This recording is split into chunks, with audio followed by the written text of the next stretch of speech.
قومی اداروں کو نشانہ بنانے والے فضل الرحمان کا اصل چہرہ بے نقاب ہو چکا ہے۔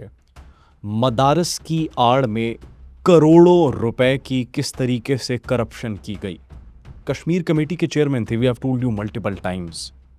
اس کمیٹی کی چیئرمین شپ کی آڑ میں کتنے روپے لوٹے گئے، قوم کو کتنا ٹیکس دیا گیا، اربوں مالیت کی پراپرٹی، لگژری گاڑیاں، اینڈ ڈسپائٹ آف دیٹ کتنا ٹیکس یہ سالانہ ادا کرتے ہیں۔ جب یہ فیکٹس اینڈ فگرز ہم آپ کے سامنے رکھیں گے تو یو ہیو ٹو ڈیسائیڈ کہ قومی اداروں کو نشانہ بنانے والا، شہداء کی فیملیز کو تکلیف پہنچانے والا اور شہداء کے حوالے سے ایسی سٹیٹمنٹس جاری کرنے والا فضل الرحمان، کہ یہ واقعی مولانا کہلانے کے قابل ہے یا پھر نہیں۔ آپ سب پر سلامتی ہو، انفولڈ پاکستان میں آپ سب کو خوش آمدید کہتے ہیں۔ ناظرین، سب سے پہلے ایک بہت بڑا انکشاف ہوا ہے۔ وہ انکشاف کیا ہے؟ ایک غریب سپاہی کی تنخواہ سے بھی کم صرف 36,000 روپے ٹیکس سالانہ دیا جاتا ہے مولانا فضل الرحمان کی جانب سے۔ This is what different claims are circulating. ناظرین، یہ صرف ایک کلیم نہیں ہے بلکہ یہ وہ حقیقت ہے جس کو ڈینائی نہیں کیا جا سکتا۔ ایک سال کا 36,000 ٹیکس۔ ٹھہریے، بات یہاں پر ختم نہیں ہوتی، بلکہ ایک اور بہت بڑا انکشاف کیا جاتا ہے۔ ریاست مخالف بیانیہ بڑا کریٹ کرنے کی کوشش کی جاتی ہے، شہداء کو تنقید کا نشانہ بنایا جاتا ہے، ان کی عزت اچھالنے کی کوشش کی جاتی ہے، لیکن وہی فضل الرحمان 270 سرکاری گارڈز، لگژری گاڑیوں اور پروٹوکول کی مد میں عوام کے اربوں روپے لوٹ رہا ہے، اور ٹیکس کتنا دیا جا رہا ہے؟ 36,000۔ مبینہ طور پر ناظرین یہ اطلاعات موصول ہو رہی ہیں۔ آن دی ادر ہینڈ، مدارس نیٹ ورک کی اگر بات کی جائے تو وہ بھی ایک بہت بڑا نیٹ ورک ہے جو کہ اب ایکسپوز ہو چکا ہے۔ مدارس نیٹ ورک کی آڑ میں 40 کروڑ روپے کا ٹیکس بچانے اور مبینہ طور پر غیر قانونی افغان شہریوں کو رکھنے کا ایک بہت بڑا انکشاف ہوا ہے۔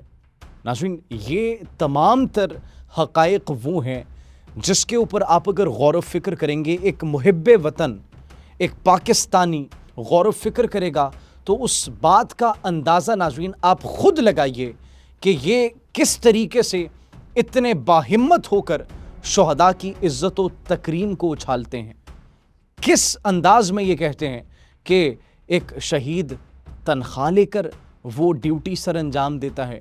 ان کے بچوں کو ناظرین یہ آفرز دی گئی کہ ہم آپ کے بچوں کو کروڑ روپے دیں گے، ایک مرتبہ ذرا افغان سرحد کے قریب جائیں تو صحیح۔ لیکن اب یہ جو انکشافات سامنے آ رہے ہیں، 26ویں آئینی ترمیم کے پیچھے فضل الرحمان کا بڑا این آر او کھیل بھی ناکام ہو چکا ہے۔ یہ بھی ناظرین ایک بہت بڑا انکشاف سامنے آیا ہے۔ ملک ریاض سے فارم ہاؤسز اور اربوں روپے کی مبینہ ڈیل سیکیورٹی اداروں نے حقارت سے رد کر دی ہے۔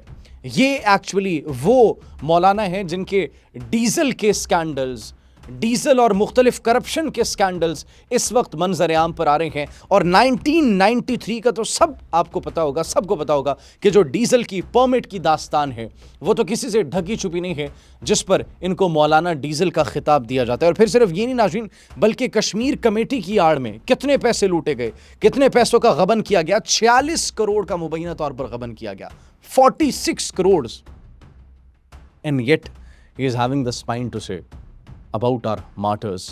شہداء کے بارے میں کہنے کی بڑی حقارت سے یہ کوشش کر رہے ہیں، اور جس انداز میں انہوں نے نیریٹ کیا اور پھر اس کو جسٹیفائی کر رہے ہیں، اس کی جسٹیفیکیشن دے رہے ہیں عوام کے سامنے، یہ کیا امیج پریزنٹ ہو رہا ہے پاکستان کا؟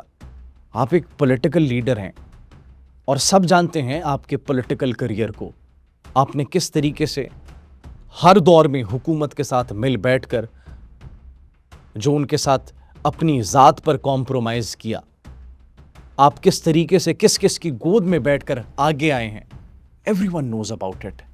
یہ کرپشن کے سکینڈلز جو سامنے آئے ہیں، یہ جو ایک سال آپ بہت بڑا ٹیکس دیتے ہیں، غیر قانونی مقیم افغانیوں کو آپ اپنی جو ایک ملیشیا ہے اس میں شامل کر کے ریاست کے خلاف استعمال کرنے کی بات کر رہے ہیں، آپ کے سپوکس پرسن، آپ کی پارٹی کے نمائندگان ریاست کے اوپر حملوں کی بات کر رہے ہیں، مدارس کی آڑ میں جو بہت بڑے بڑے نیٹ ورکس چلائے جا رہے ہیں۔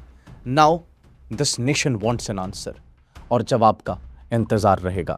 ناظرین، آپ کیا سوچتے ہیں اس حوالے سے؟ کامنٹ سیکشن میں اپنی قیمتی رائے سے ضرور آگاہ کیجیے گا۔ مجھے اجازت دیجیے، اللہ نگہبان۔